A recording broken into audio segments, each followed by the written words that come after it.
Hi everyone, this is Cici and welcome to my channel. Please do not forget to like, share, and subscribe. For today's video, we are going to fix yung friendship arrangement na naginawa ko before or last year.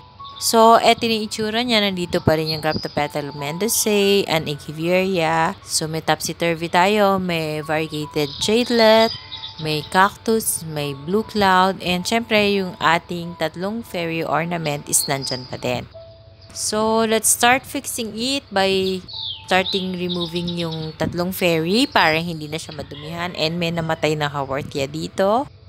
And then, I decided to remove yung flower stalk dun sa Echeveria kasi pakabahayan lang din siya ng mealybugs. And then, I decided to uproot sa isang side yung mga succulent na nakatanim. So, we have this Echeveria blue cloud na naging leggy siya. Supposed to be hindi ganyan. I guess ko lang siya sa araw. And then, I started removing some of the soil kasi yung pot is punong-puno ng soil. Kaya napansin ko din pag nagdidilig ako sa kanya is nag-overflow yung soil. Eto, may mga Echeveria na may roots naman kaya lang hindi ganun nag-grow. Siguro kulang sila sa sunlight.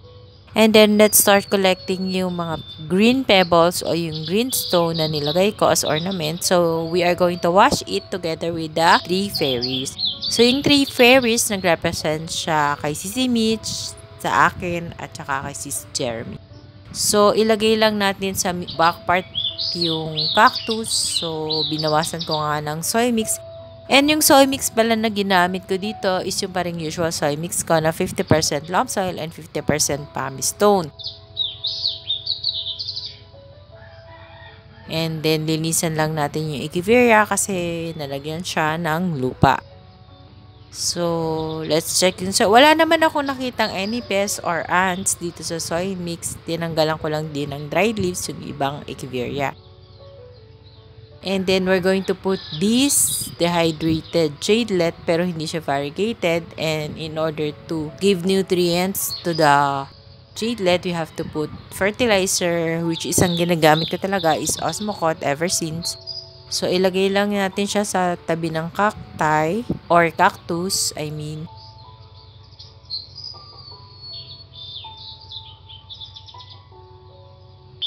And maglagay din tayo ng isa pang jade plant na dehydrated din. So, ito yung mga na-uproot natin before sa mga succulent arrangement.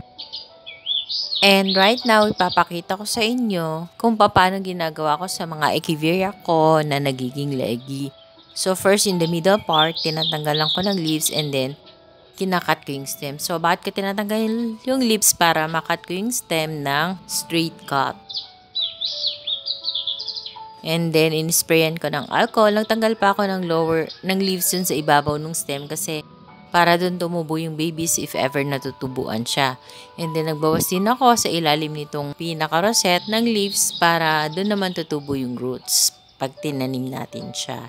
So, ganun yung ginagawa ko sa mga leggy na succulents ko. It's either Echeveria or Graptopetalum or Graptoveria. And right now, tinanim ko dun sa may harap ng jadelet and jade plant yung ating ghosty plant na nanggaling din mismo dito sa pot of arrangement na to. So, binalik ko lang siya pero in a different location lang or different spot dun sa pot of arrangement.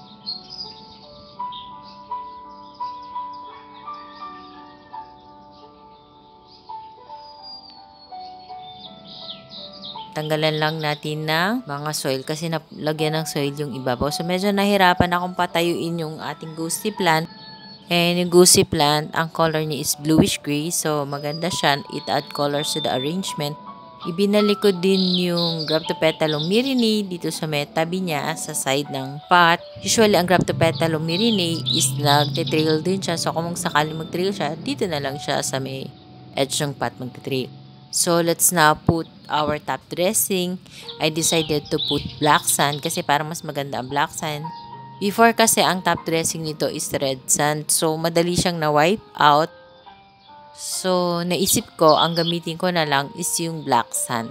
So, kung nakikita nyo sa video, diba ang ganda nung effect ng black sand sa ating pot of arrangement. So, even the back part, I want to put black sand on it para perfect yung ating arrangement. Hindi naman perfect kasi wala naman talagang perfect arrangement. I mean, para mas maganda siyang tignan. And even yung patong cactus is nilagyan ko din ng top dressing na black para maganda rin tignan.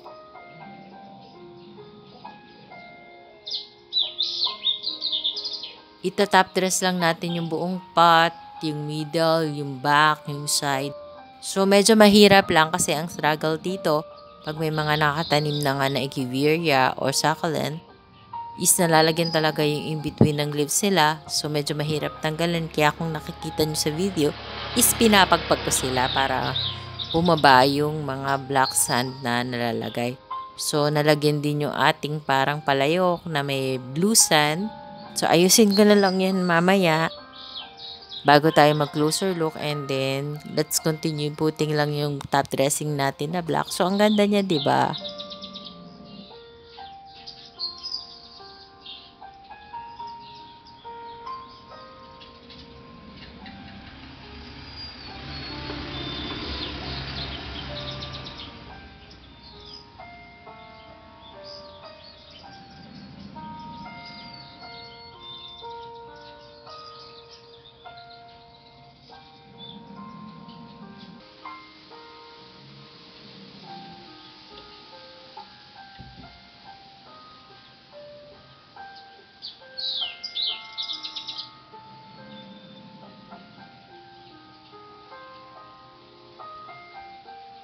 And natapos na tayo maglagay ng black sand, so we can start putting some more succulents dun sa mga spaces.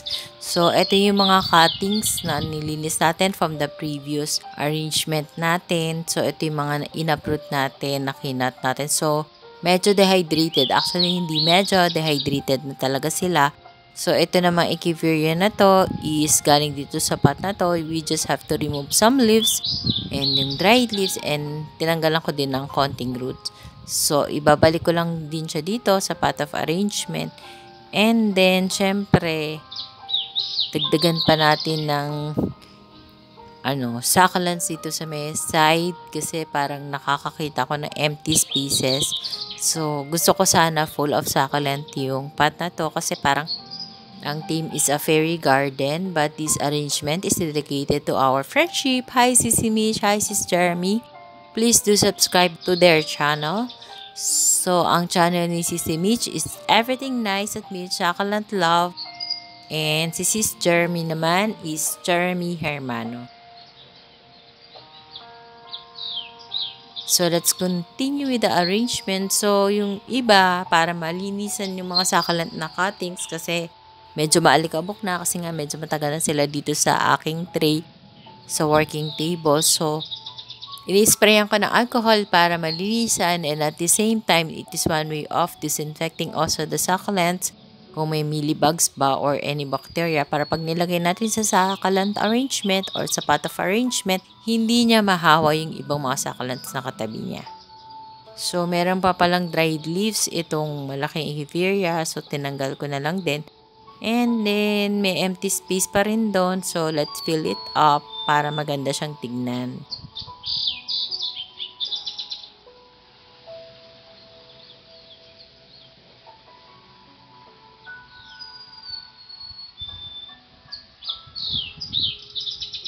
So, napaka-useful talaga ng mga maliliit na cuttings, kaya huwag nyo itatapon. Okay lang naman sila ma-dehydrate at hindi nyo maitanim kaagad kasi matagal naman ang buhay ng mga succulent kahit hindi nyo sila ipat kaagad. Yun nga lang, syempre, dehydrated. Pero pag mag-roots naman yan, madali naman silang i-hydrate. So, I have these colored stones. Let's put it in the middle of the pot where we are going to put yung 3 fairies.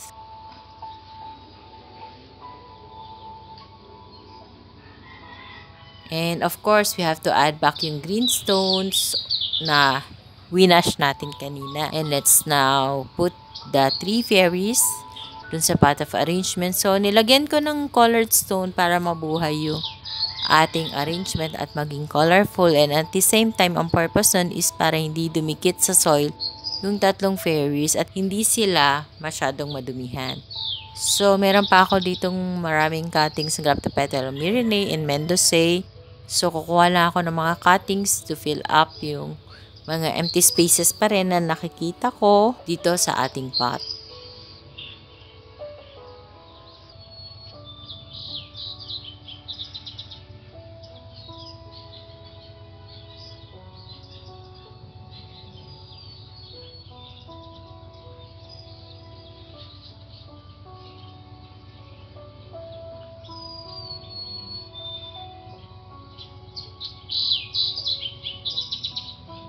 And I decided to make this arrangement more colorful by adding variegated gymnocalycium. So, ito yung galing kay D-Sibs. Nag-roots naman siya kagad. So, yun yung pinapakita ko sa inyo kanina, yung roots niya na may nakadikit na acadamosoid. So, ganun yung sinasabi ko sa inyo na pag nagpapat ako ng gymnocalycium, ginagamit ko is acadamosoid. Kasi nga, once na nagkaugat yung variegated gymnocalycium, or cacti, dumidikit talaga yung acadamosoid dun sa roots, kaya nagiging root bounded kaagad sila. So, maganda talaga ang acadamosoid sa pagpaparoot sa mga cacti or cactus. Pinalitan ko yung isa kasi masyado siyang maliit. So, kumuha ako ng same size nung katulad ng dalawa. So, ayan, tapos na tayo. We just have to add some more black sand as a top dressing doon sa may part ng variegated gymnocalycium. So, the arrangement is finally done. Let's have a final and closer look of it. Enjoy watching!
So that's all for today's video, guys. I hope you like my sharing for today. Thank you for watching. Please do not forget to subscribe and share my video to your family, friends, and relatives. Bye for now. See you on my next video. Bye. God bless us all. Bye.